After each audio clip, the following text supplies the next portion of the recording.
In a time when Earth stands on the brink of complete destruction, humanity faces its darkest crisis. The air has become so toxic and polluted that people are dying one after another. Only the wealthy have managed to survive, hidden away inside massive air domes, cut off from the rest of mankind. The question is, will humans completely vanish from the planet, or will they find a way to adapt and survive in this deadly environment? That's exactly what today's story will reveal. The movie opens in the year 2056 AD, with a shot of Earth as seen from space.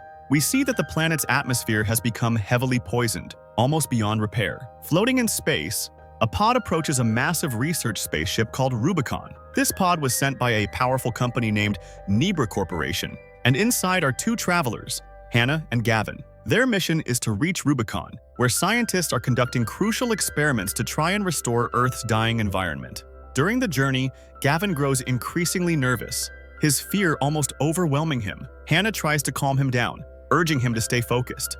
At one point, their pod nearly collides but narrowly escapes disaster. After a tense struggle, they finally manage to dock with Rubicon. As soon as Hannah removes her helmet, another woman inside the spaceship, Tracy, notices something shocking. Hannah is wearing a soldier's tank on her neck. This reveals that Hannah isn't just any traveler. She's actually a soldier sent by Nebra Corporation. This leaves the crew of Rubicon confused. Why would Nebra send a soldier here? Soon after, two members of the spaceship arrive at the entrance to welcome Hannah and Gavin aboard. Hannah wastes no time questioning Commander Jansen, demanding to know why their pod's speed didn't slow down automatically and why she had to take manual control. Tracy explains that their connection with Earth was suddenly cut off without any warning, and she's been investigating the cause. Hannah firmly orders her to report the moment she finds out anything. As Hannah explores Rubicon, she notices something extraordinary, a special kind of algae being grown inside the ship. This algae could be the key to saving Earth, as it has the ability to absorb carbon dioxide and release oxygen, effectively cleansing the poisoned atmosphere. She also comes across Dmitri, a scientist working tirelessly in his laboratory. Later, Hannah retreats to her chamber and contacts her younger sister, who is still living on Earth. They begin chatting casually as Hannah shows her around her quarters. But suddenly, her sister is pulled away due to some emergency, leaving Hannah worried. Later that evening, the crew gathers together for drinks. Captain Jansen informs them that more crew members will be arriving soon, and once they're here, some of the current team will be sent back to Earth. Gavin, however, doesn't seem happy at all. Despite being on Rubicon, his heart is still on Earth. His close friends remain trapped in the toxic atmosphere. Coming from a wealthy family, Gavin's relatives are safe inside air domes, but ordinary people cannot afford them. They are left outside, dying one by one from the poisonous fog. During dinner, a small confrontation breaks out. Danilo, Dimitri's young son, approaches Gavin and starts talking, but their conversation quickly turns into an argument. The tension escalates until Hannah steps in, breaking it up before a fight can erupt. Danilo storms away, while Gavin sits in frustration. Moments later, the captain enters with disturbing news.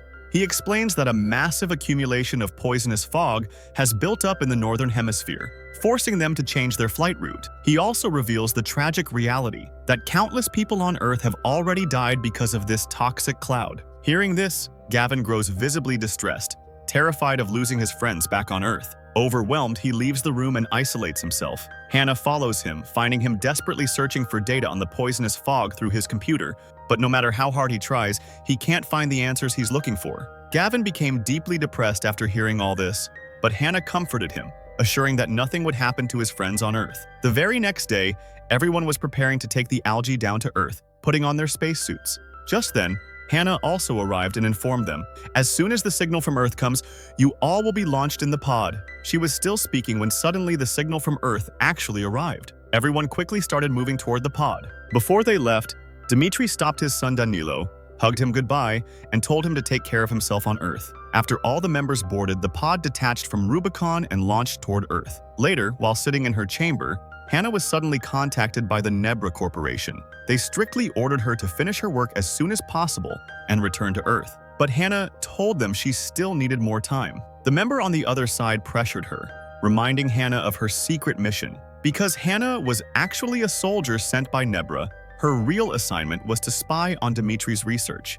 And if his experiments succeeded, her job was to steal the results and bring them back to Earth. That night, Hannah sneaked into Dimitri's lab, trying to secretly check his research data. Suddenly, Dmitri himself walked in, but luckily, he didn't notice anything unusual. While they were talking, a message arrived from the team traveling to Earth. Commander Jansen contacted them, saying she could not connect with any corporation on Earth. Hannah also tried reaching out, but there was still no response. This worried them greatly, because in just 54 minutes, their pod would enter Earth's orbit. If they didn't establish communication, the pod's speed upon entering could cause it to burn up in the atmosphere, killing everyone inside. To fix this, Hannah suited up and went outside into space, trying to repair the communication system manually. But to her shock, she discovered the system was already working fine. Just then, Jansen contacted them again from the pod, but this time, she and the others were screaming in terror. Their fears had come true. The pod entered Earth's orbit at high speed, and without proper coordination, the entire crew burned alive inside. Back on Rubikon, Dmitri was devastated by the death of his son. Hannah returned inside and spoke with her sister, who informed her that because of the poisonous fog, people were now fleeing toward the north. 2 days passed, Hannah and Gavin sat together, but still, no connection was established with the pod. Hannah kept encouraging Gavin to keep trying, but after a while she left and went to Dmitri's lab, bringing him food. She tried again to ask about the algae, but Dmitri refused to tell her anything. He still didn't trust her, believing Hannah was nothing more than a spy for Nebra Corporation. The next day, Gavin woke up to see a strange message on the computer. After reading it, he locked himself inside a chamber and began removing all the oxygen, essentially attempting suicide. But Hannah suddenly woke up too. Watching through the camera, she quickly rushed to Dmitri, and together they ran to the chamber. First, they restored oxygen levels, then forced the door open. Thankfully, Gavin was still alive. After bringing him out, both of them wondered why Gavin had tried to end his life like that. Hannah again questioned Dmitri about the algae, but he still refused to reveal anything. He didn't trust her one bit, convinced she was Nebra's spy. Later that night, when Hannah had gone to sleep, Dmitri finally approached her and revealed something important: Gavin. As soon as Hannah and Dmitri saw Gavin, they noticed him sitting on a chair, trembling with fear. In a shaken voice, Gavin told them that everyone on Earth had died because a poisonous fog had spread everywhere. Shocked by his words, Hannah and Dmitri calmed him down and put him to rest again. After this, Hannah took Dmitri back to her chamber, where she revealed her repaired communication device. She explained that with this, they could try to contact any remaining survivors on Earth. Hannah strongly believed that sooner or later, they would establish a connection with someone through Rubikon. To make this possible, she went outside to fix the antenna and then returned to attempt communication again. But just like before, no one responded from Earth. Later, the two of them went to check on Gavin. Hannah told him that they could survive here as long as possible because Dmitri's algae system was working perfectly. This algae could convert carbon dioxide into oxygen, ensuring their survival. But Gavin, restless and frustrated, couldn't accept living in such a confined place for the rest of his life. That's when Dmitri explained that the algae system was designed to require carbon dioxide from 3 different individuals. Only then could it maintain a balanced exchange and keep producing oxygen. One day, while Gavin sat quietly in a corner, Hannah approached him. The two began reminiscing about their past and spent hours sharing old memories. That night, they grew closer and spent a meaningful time together. A few days later, Hannah noticed that the algae was changing color. Concerned, she immediately told Dmitri, but he dismissed it, paying little attention. Soon after, all of them started trying to enjoy life inside the Rubicon research spaceship. One night, they gathered together, drinking and laughing. During this time, Dmitri shared something troubling. The Nebra Corporation had once tried to steal his algae project. They wanted to own it exclusively and sell it to make huge profits. But Dmitri had resisted because his son wished for the algae to remain available for everyone. His dream was for ordinary people to use their own carbon dioxide to produce oxygen and survive. After this emotional discussion, the group, slightly drunk, began dancing wildly. The next day, Hannah suddenly felt nauseous and started vomiting. When she checked on the algae, she noticed even more strange changes. Later, when she went back to her chamber, she saw that someone was trying to establish contact with them.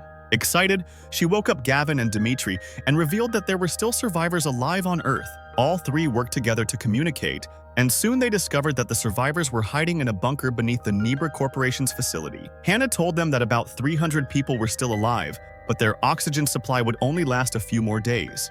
If the algae didn't reach them soon, they would all suffocate and die inside the bunker. Meanwhile, Dmitri was in his lab observing the algae's changing colors when Gavin and Hannah rushed in. Gavin explained everything, telling him that the survivors on Earth had only 3 weeks of oxygen left. Without urgent help, they would all perish.